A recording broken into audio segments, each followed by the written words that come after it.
Hey friends, welcome back. Today we have a white hero, a broken space station, and one tired man with a bad knee. Get ready, this one will stay with you. The glove was sticking again. And look, Elias Venn flexed his right hand inside the worn pressure gauntlet and felt the inner gel layer drag across his knuckles like wet paper, and he swore at it the way he had been swearing at it for 6 months, quietly, through his teeth, in the same tone he used for stubborn lug nuts and his own bad knee. The seal kit floated half open beside him. Tethered to his hip by a frayed lanyard he kept meaning to replace, and he reached for the pulse welder with the sticky hand, because the other one was busy holding the patch plate flush against the buckled hull. Now picture this. Cold air screamed past his suit in a thin, whistling line he could feel even through the insulation. Just a needle of vacuum trying to find its way out through the breach he was trying to close. The whistle had a pitch to it. A weird high, almost musical thing. And here's the thing. Somewhere in the back of his head, he was already doing the math. How much air was leaving the corridor per second? How long he had before this whole stretch of D-ring went hard vacuum and tried to suck him into the long black through a gap the size of his palm. Then the gravity cycled. Yeah, he felt it in his stomach first, that awful little drop, and then the patch plate tried to lift away from the wall, as up briefly stopped meaning anything. And what does Elias do? He pressed his shoulder against it and growled, "No, you don't. You don't. You don't," and triggered the welder. The arc bloomed white inside his visor, and the auto darkened kicked in a half-second too late, the way it always did, leaving a green ghost shape burned across his vision for the next 30 seconds. He worked through the ghost. He had welded blind before. This guy had welded with one hand and a flashlight in his teeth, in the bottom of an EVA bay during a coolant leak, with Pavel laughing at him over the comm and saying his eyebrows would never grow back the same. Pavel, probably dead now. Elias did not know this for certain yet, but he had a feeling, and his feelings about this station had been right for 19 years. Gravity returned. Hard. Maybe a third standard, all at once.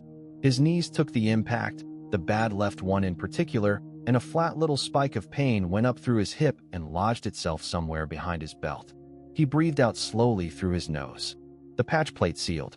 He ran a finger along the bead, felt for cold spots through the glove, didn't find any, and exhaled again, longer this time, and the visor fogged at the bottom edge and then cleared.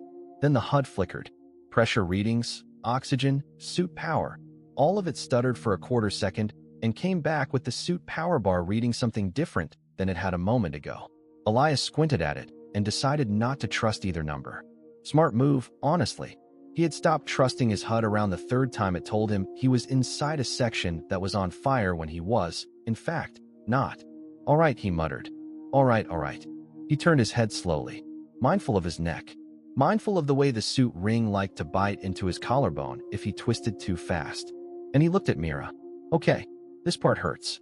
She was about 3 meters from him, halfway up the wall, which on any other day would have been the floor.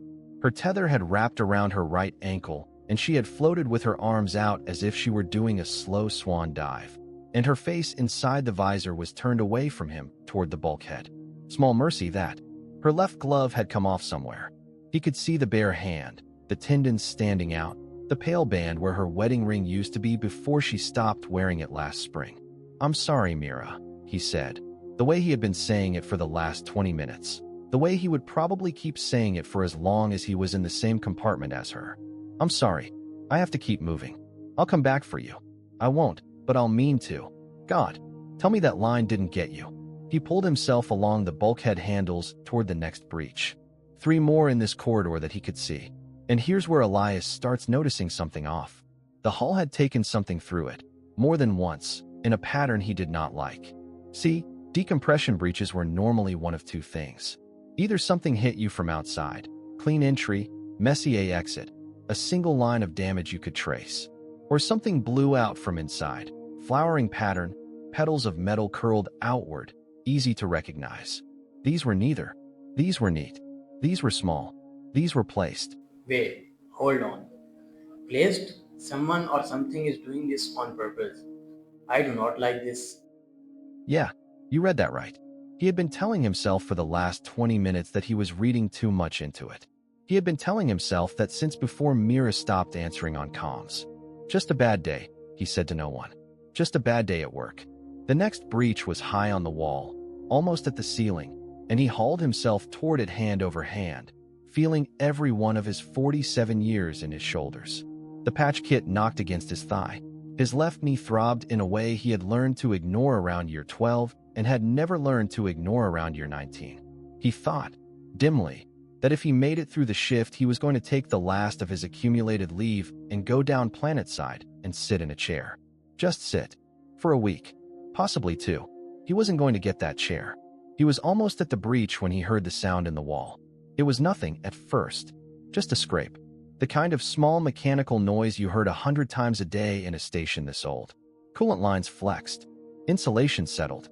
A loose conduit clip ticked against a stanchion when temperatures shifted. And listen, pay attention to this part, because it matters. Elias had a mental catalog of every normal noise in D-Ring. He could close his eyes in the mess hall and tell you, by ear alone, when the recyclers were due for service.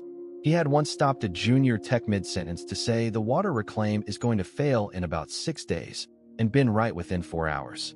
This was not in his catalog. There it was again. A scrape, and then a pause, and then a softer sound, like cloth dragged across metal, and then a sequence of small clicks. The clicks had spacing to them. They were not random.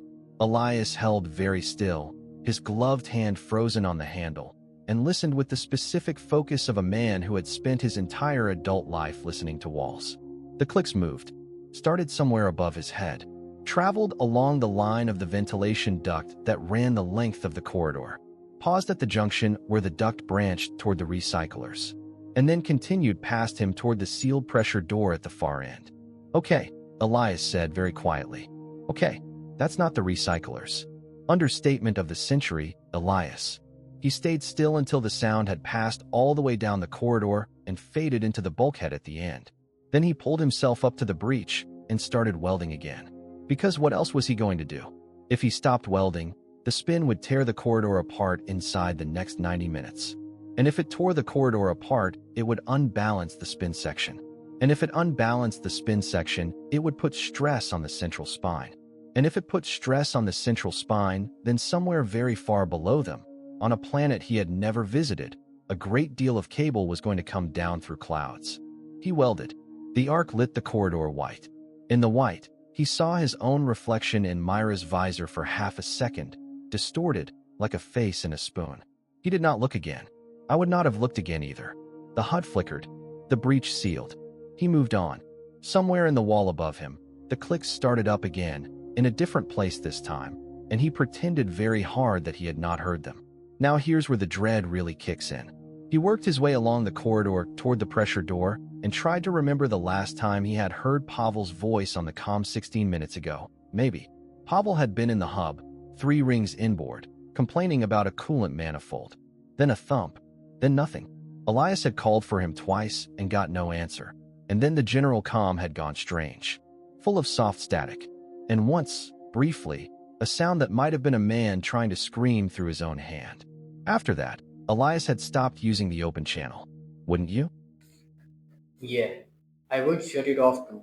A stream like that. No, stay quiet. Keep moving. He reached the pressure door and put his palm flat against it and felt the cold come through the glove. The door was sealed.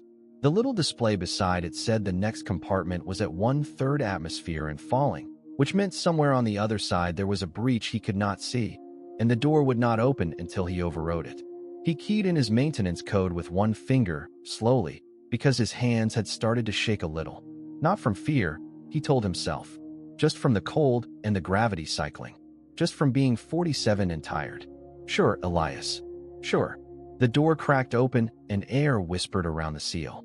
He slipped through and pulled it shut behind him and heard the bolts thunk home and felt his shoulders drop a half inch he had not known he was holding up. The next compartment was dark. Overheads out. His suit lamp came on automatically and threw a hard cone of light across the deck, and in the cone, he saw the second body. And this one he knew. He recognized the boots before the face. Old-style maintenance boots, the kind with the orange stripe on the outer arch, the kind you couldn't get from supply anymore because the manufacturer had stopped making them 8 years ago. Only one person on the station still wore them. Elias had teased him about it. Cobalt, the wiring chief, 63 years old, 3 months from retirement, who said he would be buried in those boots, and meant it. Elias stood in the cold, dark compartment and looked at the boots and did not look any higher for a long moment. When he finally did, and trust me, you wouldn't have wanted to either, he saw that something had happened to Cobalt that he did not have words for. The body was wrapped, partly, in a kind of pale gray substance that looked like wet paper or old fungus, layered in strands, attached to the bulkhead behind him in a way that was not random. Cobalt's face was inside the wrapping. Elias did not look long. He had seen people die on the station before, in industrial accidents, in the bad decompression in 47, but he had never seen anything like this. He stood there and thought, very clearly and without any particular emotion, that this was not an accident.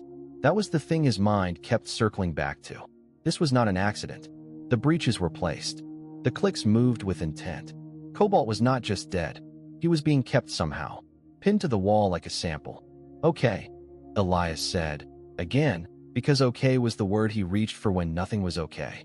Okay, cosmology is not my department. That line right there is who this man is. That's the whole guy in 9 words.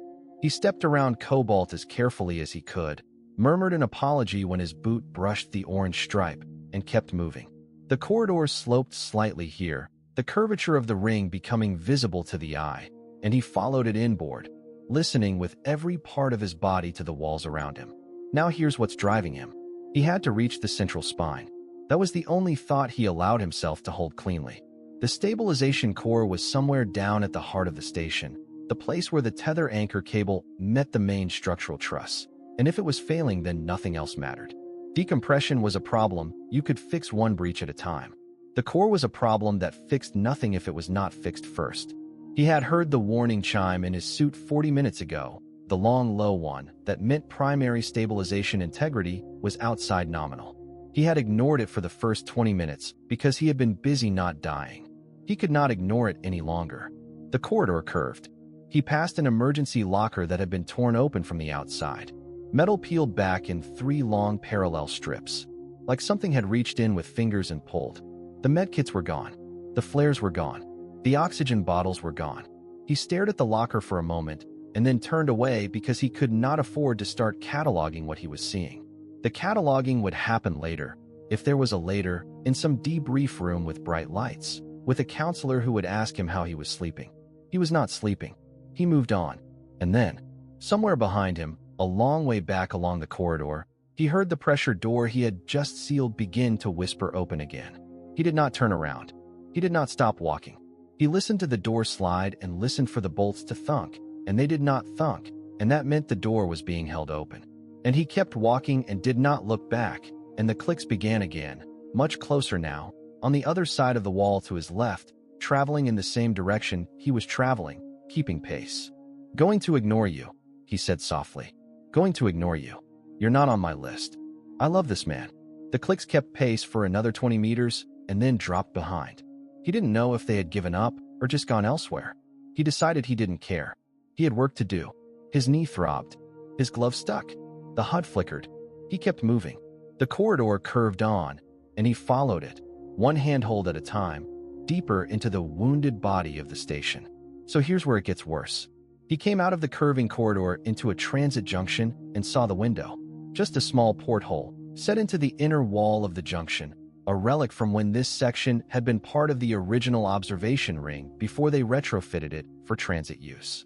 He had passed it 1,000 times, never really looked through it. No reason to. The view was always the same. Cold mining planet below, slow rotation, occasionally a freighter on approach, occasionally nothing. He looked through it now because the light was wrong. And what he saw, this is the moment.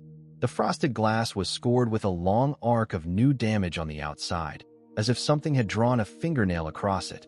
And through the scored arc, he could see down. The station had broken. He had known this in some part of his head already, from the way the spin felt, from the way the breach pattern read, from the timing of the gravity cycles, but he had not seen it until now. The outer arc of the ring he was standing in ended about 300 meters away in a torn, blackened edge, and beyond that edge there was nothing where there should have been 4 more compartments and a docking spar and the entire B-wing. The B-wing was gone. Not damaged. Gone. And there it goes. No rescue, no ride home. He's alone up there. Just him. He could see, very far away and very small, what might have been pieces of it tumbling slowly along the orbit, lit on one side by the planet glow. The evacuation craft had been in B-wing. Let that sink in. He stood at the porthole and let himself understand this. It took a while. He didn't let it move him in any direction. He simply stood there with his bad knee complaining and his glove sticking and his breath fogging the inside of his visor, and he understood that the lifeboats were gone, that they had either launched without him or been destroyed with the wing, and that either way no one was going to be coming to get him. He turned his head a few degrees and looked along the curve of the planet below. And here's what really gets you. Through the cloud cover, he could see the long, thin line of the tether, dropping away from the station's anchor and falling down into the atmosphere like a hair laid across a blue marble. And it took his eyes a moment to track it all the way down because the eye did not want to believe a single line could be that long. At the bottom of the line, below the clouds, he knew, was the surface anchor and the loading platforms and the city. He had never been down there. None of the maintenance crew ever went down. Shuttles were too expensive. You worked your contract and you took your leave on the orbital and you went home eventually to wherever home was. He didn't know the city's name. He had probably read it once. He couldn't bring it up. Think about that. He's about to maybe die for a city whose name he doesn't even remember. The cable was thrumming. He couldn't see the thrum, but he knew it was there because the spin of the station was off by maybe 2 degrees of arc per minute and the tether was anchored at both ends, and that meant the line was being twisted. Tethers did not like being twisted. They were engineered to hold tension along their length, not torsion across their diameter. The carbon weave was strong, the strongest thing humans knew how to make it scale, but it was not infinitely strong, and somewhere in the long fall down through the atmosphere the line was beginning to oscillate. And here's the math that breaks him. If it oscillated past tolerance, the line would shed energy in waves. The waves would travel down. At the bottom of the line, several thousand kilometers below, the surface anchor would not absorb them. The line would whip. The line would break. Several million tons of carbon weave cable. Falling. He tried to do the math on what that did to a city, and he couldn't because his head wouldn't let him. Okay, he said, and this is where I really need you to pay attention.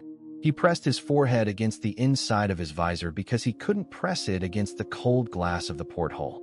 He stayed that way for a count of 10.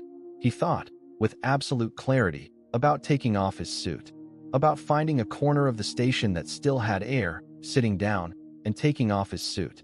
The math was simple. He was 47 years old.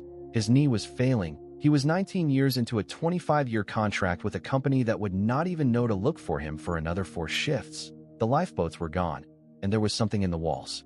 Nobody would blame him. Nobody would even know. The station was already lost. His part of it was lost. The recovery teams, when they came, would find the bodies and assume everyone went the same way. He would just be one more name on the manifest. He would not be the man who quit. He would just be a man who died in his sleep with his suit on, in the dark, listening to the walls. He let himself want it for almost half a minute.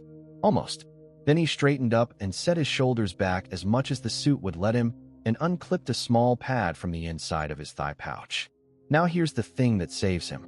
And it's not what you think. The pad was old. He had carried it through 3 contract renewals. The kind of thing they didn't make anymore. A private comm slate, no network, just storage. He thumbed it on. The screen was cracked across one corner from a fall he did not remember taking. The icons came up. He scrolled past the work logs and the scheduling app and the union memos and got to the message folder, and he opened the only message in it. 3 weeks old. From his daughter. 2 years of silence, and 3 weeks ago she finally answered. Oh wow. After all that time, she sent something. Just 5 words. Look at that. The text was short. 5 words. Thought you might like this. Below the text, the picture. A small boy, maybe 5 or 6, holding up a kite. The kite was red. Cheap fabric, the kind you bought in bulk for kindergarten craft days. The stitching along the spine was crooked, the kind a child did themselves with adult hands hovering nearby. The boy was looking at the camera with the serious expression children wore when they had been told to hold still. Behind him, a strip of grass, a fence, a pale sky. He looked at the picture for a long moment. And here's what I love about this story. He didn't feel anything that would make a good speech. He didn't feel a swell of love or duty or the urge to be a better man. He had given up on being a better man around the time of the second divorce hearing. He felt, instead, a thin small thing, like a wire stretched between him and the picture, and he understood that the wire had been there for some time and that he had not noticed it because he had been busy assuming all the wires were already cut. His grandson, a grandson he hadn't known existed until 3 weeks ago, holding a kite he had probably made in some after-school program with tongue stuck out the side of his mouth. His daughter had answered him. After 2 years, she had answered him, not with forgiveness, not with an invitation, with a picture and 5 words, and the implicit message that there was a child now who someday might ask about him. Elias closed the pad and clipped it back to his thigh. "All right," he said. He didn't say it to the picture. He didn't say it to his daughter. He said it to himself, the way he had been saying it to himself in mirrors and in airlocks and in the low orange light of the Tool Bay for 19 years. All right, let's go." And just like that, he kept going. He pushed off from the porthole and started toward the inboard transit shaft. His knee complained. His glove stuck. The HUD flickered. The clicks in the wall had returned at some point and were keeping pace with him again, on the deck side this time, traveling under his feet. He did not look down. He had work to do. Okay, buckle in for this next part. The transit shaft was a vertical drop of about 40 meters in nominal gravity, but spin was uneven now and gravity in the shaft pulsed between something and nothing. So he clipped onto the safety line and let himself fall slowly, hand breaking down the line, pushing off the walls when he started to drift. The walls were cold. Frost had started to form along the inboard rail. Frost was bad. Frost meant air was thin enough for water vapor to come out of the air directly onto metal, which meant pressure was below half atmosphere in the shaft, which meant his suit was now load-bearing for everything except oxygen, and he should not depend on his hearing for anything important. He listened anyway. Hearing was what he had. And then this happens. You're going to love this. Halfway down the shaft, his suit radio crackled. He almost fumbled the line. He had not heard a clean signal in over an hour. He grabbed the line tight and floated, and the static cleared for half a second, and a voice came through. It was not a person. It was an automated voice. A weather report. It said, in the flat, polite tone of a public address system, "Morning advisory, light winds from the northeast, scattered cloud, expected high of -7, no precipitation in the forecast." Then static.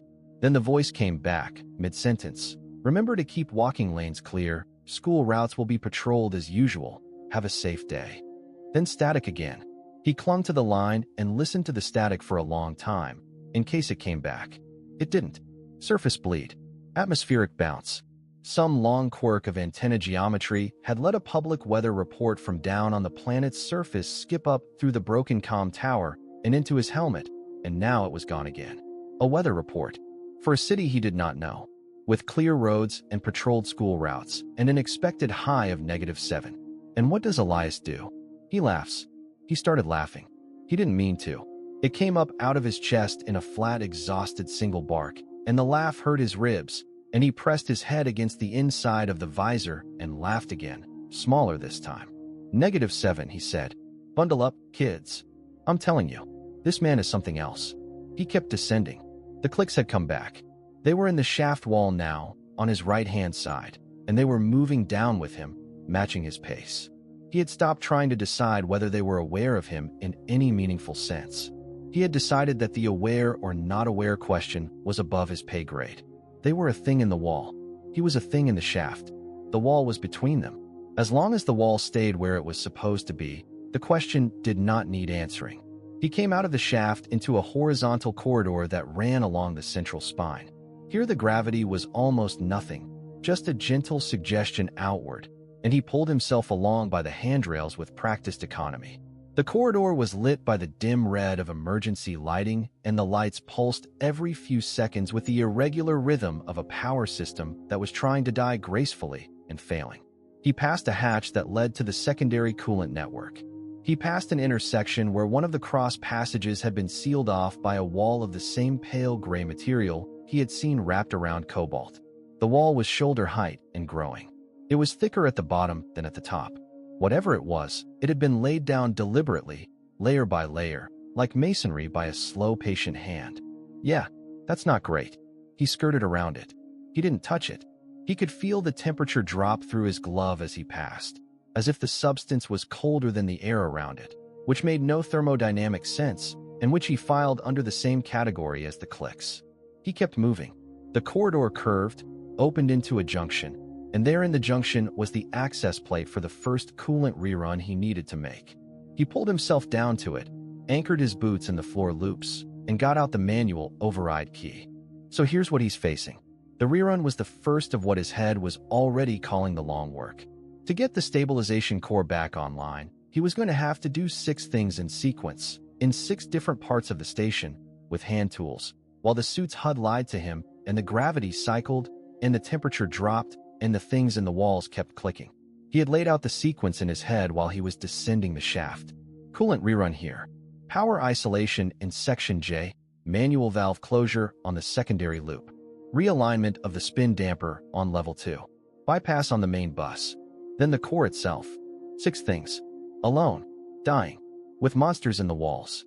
Got it. He turned the key. The plate hissed open. Inside was a panel of valves and pressure dials, all of them showing readings he didn't like. Okay, you old bastard, he said to the panel. Let's see what you've got for me today. The valves were stiff. They were always stiff. The coolant they regulated was a methane glycol mix that ran through the structural core of the spine to keep the load-bearing alloys in their thermal sweet spot. And the valves themselves were 30-year-old hardware that had been on the original construction manifest. He had requested replacements 4 times. He had been denied 4 times. The valves worked, he had been told, until they stopped working, and then they would be replaced, which was company logic, and which was also why he kept a custom torque bar in his thigh pocket. He got the torque bar out. He fitted it to the first valve. He braced his bad knee against the plate frame, ignoring the protest from the joint, and pulled. The valve gave with a low metallic groan that traveled through his glove into his arm. He moved to the next. He pulled. It gave. He moved to the next. Somewhere in the middle of the 3rd valve, he realized he had been holding his breath and let it out and breathed in again and counted to 4 on the inhale and 6 on the exhale, because that was how Mira had taught him. Through panic during the bad decompression in 47, when they had been wedged together inside an EVA pod waiting for the seal to either hold or fail, and Mira had said, "In for 4, out for 6, nobody dies on a 6 count, Elias." Mira, up in that corridor, with her hand bare. He had not thought about that breathing trick in years. It still worked. He thought about Mira up in the corridor with her tether wrapped around her ankle and her hand bare and her wedding ring not on her finger anymore, and he kept turning the valves. Now, the 4th valve.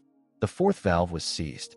He pulled with both hands, and his shoulder cracked audibly inside the suit, and the valve did not move. He swore under his breath, and kept swearing for about 10 seconds, a long, unbroken low string of every word he had picked up in 19 years of working with men and women from a dozen different ports, and the valve still did not move. And then he tries something different. "Listen to me," he said to the valve, conversationally, the way he might speak to a stubborn old dog. "Listen, you and I have known each other a long time. I have personally cleaned you. I have bled you. I have personally replaced your seals using parts one bought with my own money because requisition said no. I am asking you, as a friend, to turn." He pulled again. The valve groaned. The valve moved a quarter turn. He kept pulling. The valve moved another quarter turn. On the 3rd pull, it broke loose entirely and spun freely under his hands, and he almost cheered. "Thank you," he said. "Thank you, you absolute son of..." Tell me you wouldn't follow this man into hell. He moved on. The work took on a rhythm. Valves, plate, anchor move. Valves, plate, anchor move. He left the coolant junction, pulled himself 30 meters along the spine corridor, found the next access point. Power isolation now. He had to take down a section of the local bus by hand, using a physical breaker, because the automated system could not be trusted. He braced. He pulled. He felt the breaker thunk over, and the local lights dimmed, and his suit lamp brightened automatically to compensate, and he moved on. Now this is where time starts doing weird things. Time started to stretch and warp. He found himself doing things he didn't remember starting. He was at a manual valve on the secondary coolant loop, halfway through closing it, and he could not remember pulling himself the 12 meters down the corridor to get to it. He had no memory of the trip. He looked at his suit's chronometer. 20 minutes had passed since the power isolation. He had used those 20 minutes for something. He was alive. The valve was halfway closed. The work was being done. The rest didn't matter. His hands hurt. The fingers inside the gauntlets were cramping in the cold, and he flexed them and clenched them and worked them like a piano player loosening up before a concert, and the bad glove stuck, and he beat it against his thigh until it unstuck. Then this happens. The smell of hot insulation came up through the suit's air recycler, faint, and his head went sideways for a moment into a memory. He was in his apartment, the small one on the third floor over the noodle place, and he was sitting at the kitchen table with a tiny solder iron, and his daughter was 8 years old, and they were fixing the speaker on her music box. She had broken it, and she had cried, and he had said, "No, no, no, we can fix this." And he had gotten his work iron out, and she had watched him with her chin on her hands and her brown eyes huge while he touched the iron to the wire, and the smell of solder had filled the kitchen. The speaker had worked again. She had hugged him. She had said he was the best dad in the world. She had been 8. He had been 31. The marriage had still been intact, technically. Oof. He came back to himself with his glove on the secondary valve, and the valve fully closed, and his eyes wet inside the visor. "Stop it," he told himself. "You don't have time for this." He moved on. The spin damper on level 2 was 3 corridors and 1 ladder well away. He took the ladder well slowly because the gravity in the well was almost full, and his knee did not like ladders, even on good days. He went down rung by rung. The rungs were cold through the gloves. His left hand kept slipping because of the bad gel. At the bottom of the well, he had to stop and lean against the wall for a moment, and his breath came shallow, and he counted in for 4 and out for 6 until it leveled out. The vibration of the station was different now. He could feel it through his palm where it rested against the wall. The spin had developed a low, slow shudder, the kind a washing machine made when its load was unbalanced, and the shudder had a period to it, about every 9 seconds, that made his teeth ache. The damper realignment was supposed to fix part of that. He pushed off the wall and kept going. The damper was in a maintenance bay he had been in maybe 100 times. He knew every panel by feel. He pulled the access cover, set it aside, found the alignment screws, and got to work. The screws were small, the work was fine, and his cold, cramping fingers fought him on every turn. And this is where his brain wanders again, into the part of his life he doesn't talk about. He thought, while he worked, about his wife. Not the second one. The first one, his daughter's mother. He had not let himself think about her in a long time. She had been small and dark-haired, and had a loud laugh that embarrassed her, and a habit of falling asleep with one foot out from under the blanket. She had left him because of the work shifts. Or that was the headline reason, the public reason. The private reason, the one she had said to him only once and very quietly in their kitchen, was that she had stopped feeling like she lived with a person and had started feeling like she lived with a calendar. Always on call. Always one more repair. He had said, in his defense, that the repairs paid for the apartment. She had said, in hers, that the apartment was very nice and very empty. That one hits. He had taken a triple shift the next week. He hadn't done it on purpose. He had just done it. The spin damper alignment screws turned, one by one. He felt the damper bite into the rotation more cleanly. The 9-second shudder smoothed out, not gone, but better. He sat back on his heels and let himself breathe. Then another memory. The frost on his gloves had thickened. He stared at the white crystals along the knuckle ridges, and his head went sideways again. Winter. The bad winters. After the divorce, when he had been living in that one-room walk-up with the broken radiator, and he could not afford to fix it because the maintenance fees were eating his check, and he had spent every morning before work scraping ice off the inside of the kitchen window with a butter knife so he could see out. His daughter had come to visit one of those weekends, court-ordered, and she had watched him scrape the ice, and she had said, very quietly, "Daddy, this is a bad apartment." He had said, "I know, sweetheart. I'm working on it." He had not been working on it. He had been working on a tether station in low orbit instead. Now that one hurt.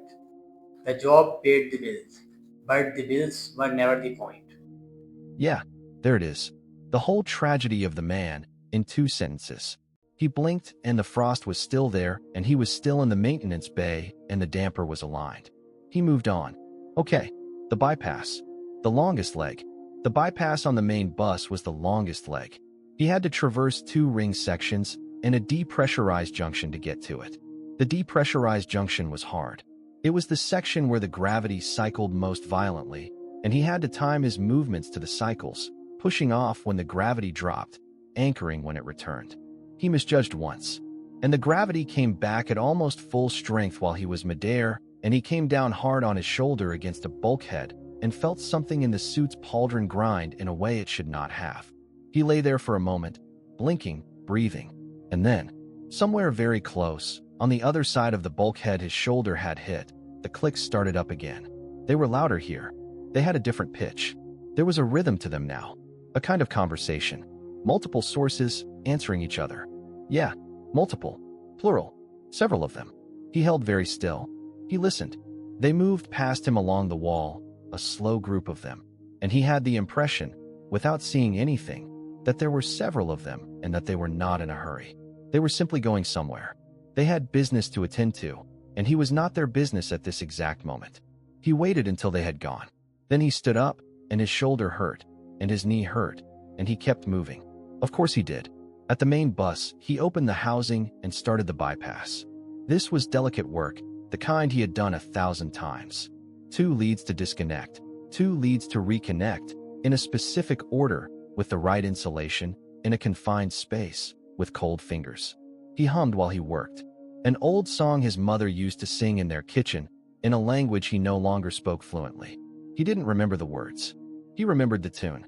He hummed it under his breath inside the helmet, and his breath fogged the visor and cleared and fogged again. The leads connected. The bypass came live. The board lit up green. "There you go," he said. "There you go, you sweet old thing." His hands were shaking now badly. He clamped them between his knees for a moment to steady them. He felt very tired. Not sleep tired. The kind of tired that was about everything, all at once. He pulled out the pad again. He turned it on. He looked at the picture of the kite for maybe 20 seconds. The boy in the picture had not aged. The boy in the picture was holding the kite the same way he always was. The fence was still there. The pale sky was still there. The crooked stitching along the spine of the kite was still crooked. He put the pad away. "One more," he said. "One more, then the core." He started toward the spine. Okay, now, this next part. The corridor that led to the central core was the one he knew best. He had walked it every shift for 19 years. He could walk it with his eyes closed. He had done so once, on a dare, drunk on cheap distilled rice spirit during a station holiday party. And he had made it the entire length without bumping a wall, and Pavel had paid him 40 credits and called him an unnatural creature. Pavel again. Man. He walked it now with his eyes very much open and one hand on the rail because his balance was going. The corridor was longer than he remembered. Every corridor was always longer than you remembered when you were tired. He focused on the rail. He focused on his breathing. In for 4. Out for 6. His left knee had started making a noise inside the suit that he did not like, a kind of soft rasping click on each step, and he was very aware of the noise, and he tried to walk in a way that did not put weight on it. And then, right within sight of the hatch. This is the part that broke me. He was within sight of the core access hatch when his foot came down wrong on a deck bracket. It was nothing dramatic. The deck plates in this section were old, and one of them had a slightly raised edge where it met the next, and he had walked over that raised edge 1,000 times and never noticed. He noticed now because his knee was already failing and his foot landed half on the edge and half off, and his ankle rolled, and his weight came down on the bad knee at an angle the joint had been waiting 19 years to refuse. The knee folded. He went down sideways. He twisted as he fell, trying to catch himself on the rail with his right hand, and he caught it, but the twist sent his hip over the structural bracket that ran along the deck at the corridor's edge, and the bracket caught him low, just under the ribs on the left side. He felt something tear. It was not a sharp pain. It was a deep one, the kind of pain that wasn't done announcing itself yet, the kind that would get worse before it stopped. And he knew without looking that something inside him had broken. He hung there for a long moment, half upright, his right hand on the rail, his left hand at his side, and he listened to himself breathe. And here's what gets me about this scene. There was no alien at this moment. He noticed this in a distant way. The clicks were somewhere else in the station. The wrappings were somewhere else. The walls were quiet. It was just him, on the deck, with a torn something inside him and a knee that wouldn't work anymore. The aliens had not done this. The job had done this. The job had been doing this slowly for 19 years and had finally finished its work in a single second. Not the aliens, not the monsters. The job killed him slowly for 19 long years. Yeah, he said softly to the corridor. Yeah, that's about right. God. He started to laugh again, and it hurt, and he stopped. He lowered himself to the deck the rest of the way, controlled, careful. He put his back against the bulkhead and let himself sit. He could feel something warm spreading on the inside of his suit on the left side, which was wrong. Suits weren't supposed to have things warm spreading on the inside. He thought, for the first time, very clearly, about not getting up. And honestly, here's where the story does something brave. It was easy. It was very easy. He had walked the corridor for 19 years, and now he was sitting in it with a torn side and a broken knee, and the access hatch was 10 meters away, and he had no obligation in the world to crawl those 10 meters.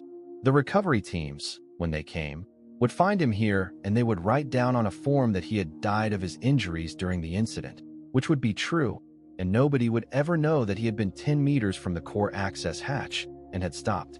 His grandson would never know. He sat very still and thought about that. And here's where most stories would lie to you. This one doesn't. He didn't think about it heroically. He didn't think, my grandson needs me to do this. He couldn't honestly think that. His grandson didn't know him. His grandson would never know him. His grandson lived on a different continent, on a different planet from this orbital, and this orbital was about to be a blackened crater of debris regardless of what happened in the next 10 meters. The kite picture would be lost with the rest of him. Even his daughter, when she eventually heard, would not know whether he had died trying or died sitting. The official story, whatever it ended up being, would not include the corridor. No one was going to know. Ever. He thought instead about the picture itself. The 5 words. Thought you might like this. The fact that she had sent it. The fact of the wire stretched between 2 people who hadn't spoken in 2 years, suddenly humming again.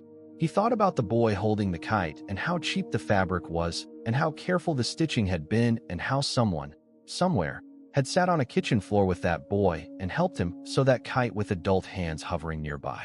He had been those adult hands once. He hadn't been very good at it. He had been better at it than anyone ever gave him credit for, but he had not been good enough. The wire was still there. As long as he was alive, the wire was still there. The wire would still be there if he sat in the corridor. The wire didn't require him to crawl 10 meters. The wire was not contingent on what he did next. He understood that. He also understood that he was not going to sit in the corridor. And listen to this, because this is the whole story right here. Not because of the city below. Not really.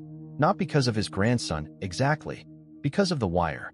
Because the wire was a small thing that had arrived very late in his life, and he could not stand the idea of letting his last act be sitting down 10 meters from the work. That was all. That was the whole reason. He could see it clearly. It was small, and it was personal, and it was enough. That's the line. That's the line of the whole thing. He put his right hand on the rail and pulled. He didn't stand. He was not going to stand again. He pulled himself up onto his good knee, and the bad one dragged, and he started to crawl. 10 meters. On a torn body. Just so you remember. The first meter was the worst. The second meter was almost as bad. By the third, he had found a kind of rhythm. Right hand forward on the rail. Left hand brace on the deck. Drag the right knee. Drag the left leg. Pause. Breathe. Repeat. The torn thing in his side made a small wet sound every time he moved, inside the suit, and he tried not to think about it. He talked to himself the whole way. Quietly, under his breath, in a steady stream. Come on, you old bastard. Come on. One more, one more. That's it. That's good. One more. You've crawled worse. You crawled half across the EVA bay and 47 with a broken wrist. You can do 10 meters with a torn side. Come on. That's it. Good boy. Come on. 10 meters. Took him forever. He made it. He reached the hatch. He pulled himself up on the rail enough to key in the override. The hatch slid open. He fell through it more than crawled, and the floor of the core chamber caught him.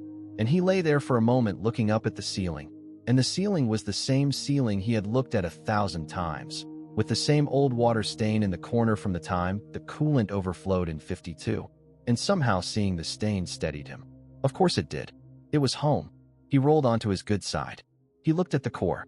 The stabilization core was a tall cylindrical column in the center of the chamber, ringed with manual control stations. lit from within by the soft amber glow of its inductive coils. He had known this room since it was new. He had been on the install crew that brought the core online 21 years ago, when he had still been a young man with 2 good knees and 1 happy marriage. He had personally bolted in 2 of the floor anchors.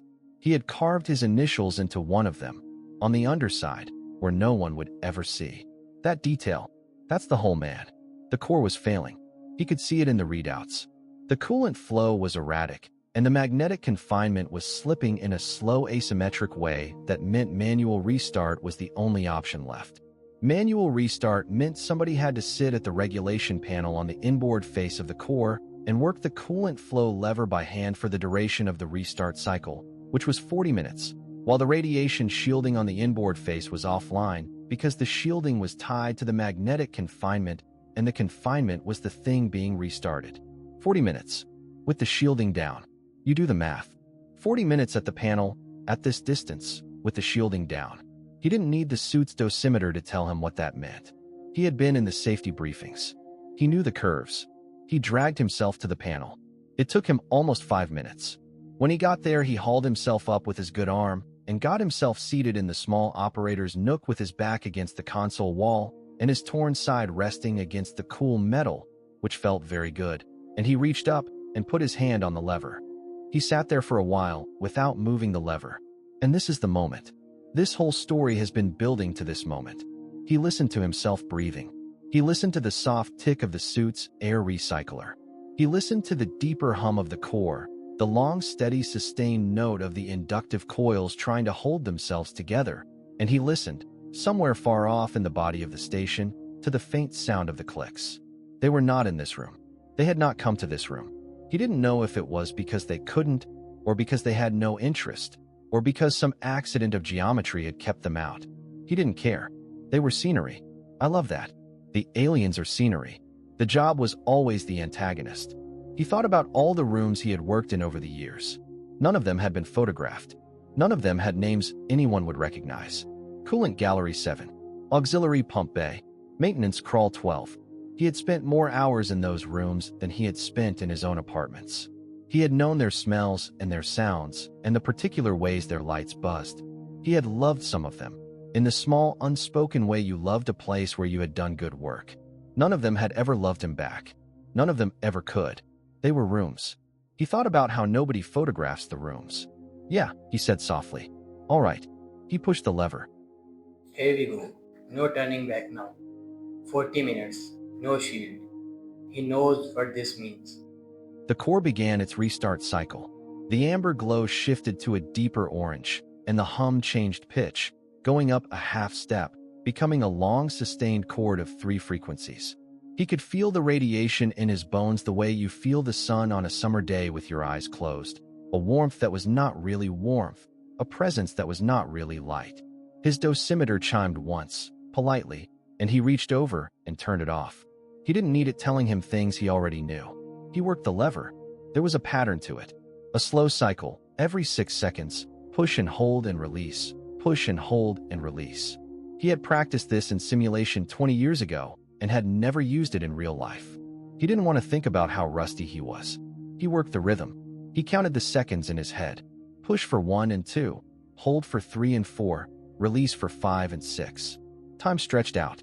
The chord of the core became the only sound in the world. He lost track of the minutes. He counted lever cycles instead. 20 cycles to a minute. 40 minutes to a restart. 800 cycles. He was at maybe 300 when the core's chord shifted up another half step and stabilized, which meant the magnetic confinement had taken hold, which meant the dangerous part was over, which meant he had only to keep the lever moving for the rest of the cycle to lock it in. He kept the lever moving. Of course he did. And here's the part that destroyed me. He thought about the city below. He thought about it for the first time without flinching. The morning weather report had said -7 and clear roads. Somewhere down there, school routes were being patrolled. Somewhere down there, people were waking up, walking to work, opening shutters, putting kettles on. They wouldn't look up. There was no reason for them to look up. The sky was the sky. The sky was the sky every day, and they had never once expected it to come down on them. And tomorrow when they walked to work, the sky would still not have come down on them. And they would assume, correctly, that it had never been going to. That was the shape of the work. That was the shape of his whole career, compressed into one room. Yeah, he laughed once, very quietly. It hurt. He kept the lever moving. His vision was beginning to gray at the edges. He didn't know if it was the radiation or the blood loss or both.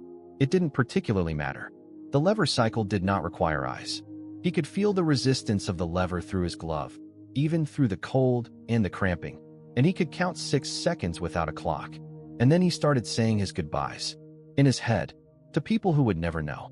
He thought about his daughter. He thought about how he wouldn't see her again.